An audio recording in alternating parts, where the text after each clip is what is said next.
Telangana CM Revanth Reddy ఇవాళ వరంగల్లో పర్యటించనున్నారు. కాసేపట్లో హైదరాబాద్ నుంచి బయలుదేరి వరంగల్కు చేరుకుంటారు.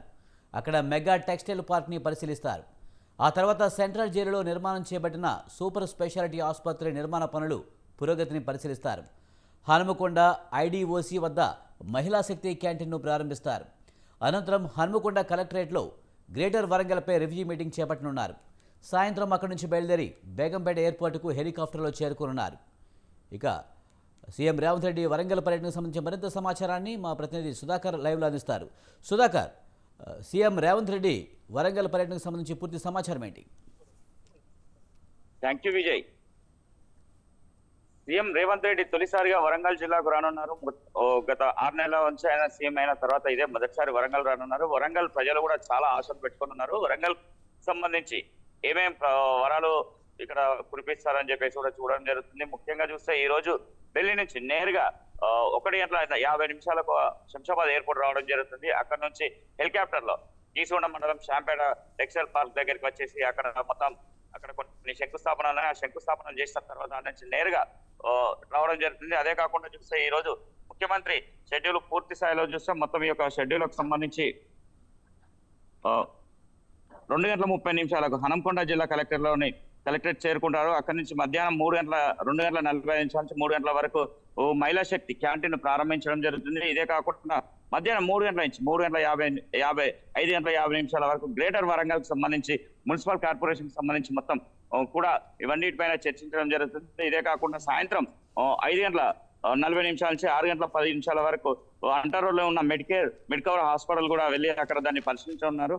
ఓపెనింగ్ ప్రారంభం చేశారు. అక్కడ నుంచి మొత్తం ఈ యొక్క వరంగల్ సండ్రేల్లో కడుతున్న యొక్క మల్టీ స్పెషల్ హాస్పిటల్ కూడా సందర్శించి దీనికి సంబంధించి మొత్తం పూర్తి స్థాయిలో ఎలాంటి కట్టడం జరుగుతుంది, దీనికి సంబంధించి ఇంకా ఏమేం కావాలి, ఎలా ఉండాలి అని చెప్పేసి దిశానిర్దేశం కూడా చేయడం జరుగుతుంది. ఇదే కాకుండా చూస్తే మొత్తానికి ఈ యొక్క మల్టీ స్పెషలిస్ట్ హాస్పిటల్ ఏదైతే ఉందో మొత్తం 25 అంతస్తులుగా దీన్ని కట్టాలని చెప్పేసి గత ప్రభుత్వం కేసీఆర్ ప్రభుత్వం ఉన్నప్పుడు 2021లో దీనికి పునాది వేయడం జరిగింది. అప్పటి నుంచి ఇప్పటి వరకు కూడా ఈ యొక్క కన్స్ట్రక్షన్ ఇంకా కొనసాగుతూనే ఉంది. దీనికి కూడా మొత్తం ఎందుకంటే రేవంత్ రెడ్డి అంచనా ప్రకారం చూస్తే ఇది 12 అంతస్తుల వరకే ఒక బిల్డింగ్ హాస్పిటల్ కు ఉపయోగించుకోవడానికి వీలుంటుంది.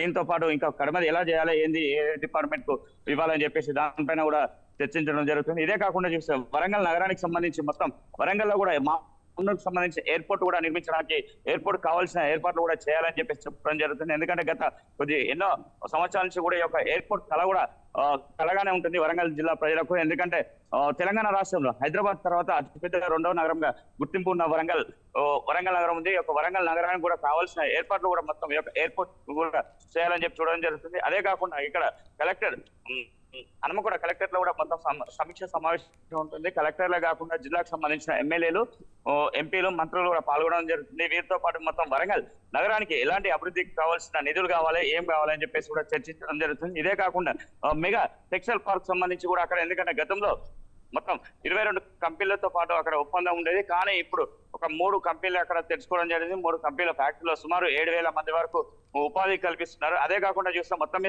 ఒక మెగా టెక్స్టైల్ పార్క్ కనుక మొత్తం అక్కడ మొత్తం పూర్తి స్థాయిలో అదే కనుక అక్కడ చేసేది ఉంటే మొత్తం 1,00,000 మందికి పైగా ఉపాధి కల్పించే అవకాశం కూడా ఉంటుంది. దీనిపైన కూడా చర్చించే అవకాశం కూడా ఉంటుంది. అదే కాకుండా చూస్తే వరంగల్ నగరంలో వర్షాలు పడిందంటే మొత్తం నగరం అంతా చిచ్చడైపోతుంది. ఎందుకంటే గత 2 సంవత్సరాల నుంచి కూడా చూస్తున్నాం వరంగల్ నగరంలో కూడా ఎక్కడైనా కూడా వర్షాకాలం వచ్చిందంటే మొత్తం లోతట్టు ప్రాంతాలు మొత్తం జలమలమే అయిపోతాయి.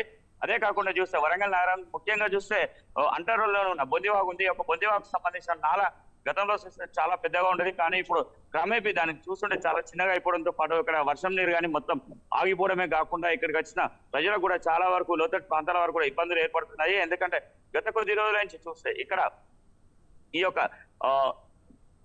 ఏదైతే నాలాలు ఉన్నాయో నాలాల పైన ఉన్న కబ్జాలు ఎవరైతే చేస్తారో ఒక కబ్జాలను కూడా మొత్తం ఎక్కడెక్కడ కూడా నిర్వహించడానికి కూడా చూస్తున్నారు. అదే రకంగా చూస్తే హన్మకొండలో చూస్తే ఇప్పుడు నయీంనగర్ లో ఉన్న పెద్దమోరి పైన ఏదైతే వంతెన కడుతున్నారో ఆ వంతెన కూడా పరిశీలించే అవకాశం కూడా ఉందని చెప్తున్నారు. అదే కాకుండా చూస్తే లోతడి ప్రాంతాలకు ఎలాంటి వర్షాలు పడ్డా ఎలాంటి ఇబ్బందులు ఉండకూడదని చెప్పేసి ముందస్తేనే ఉన్నాయి అన్ని కూడా ఎక్కడెక్కడ తొలగించి వాటికి క్లియరెన్స్ చేయాలని చెప్పి కూడా చెప్పడం జరుగుతుంది. ఇదే క్రమంలో చూస్తే వరంగల్ నగరానికి సంబంధించి కూడాకు సంబంధించిన కూడా మొత్తం ఏదైతే ఉందో గ్రీవెన్ ఇవన్నీ ఉన్నాయి కదా, ఇవన్నీ కూడా గ్రీవెల్ పార్క్ సంబంధించిన తర్వాత వరంగల్ ఓఆర్ఆర్ కానీ ఇవన్నీ కూడా ఇవన్నిటిపైన సమీక్ష సమావేశాలు నిర్వహించడానికి కూడా మొత్తం పూర్తి స్థాయిలో సన్నాహాలు సిద్ధం చేసుకోవడం జరుగుతుంది. Right, thank you Sudhakar.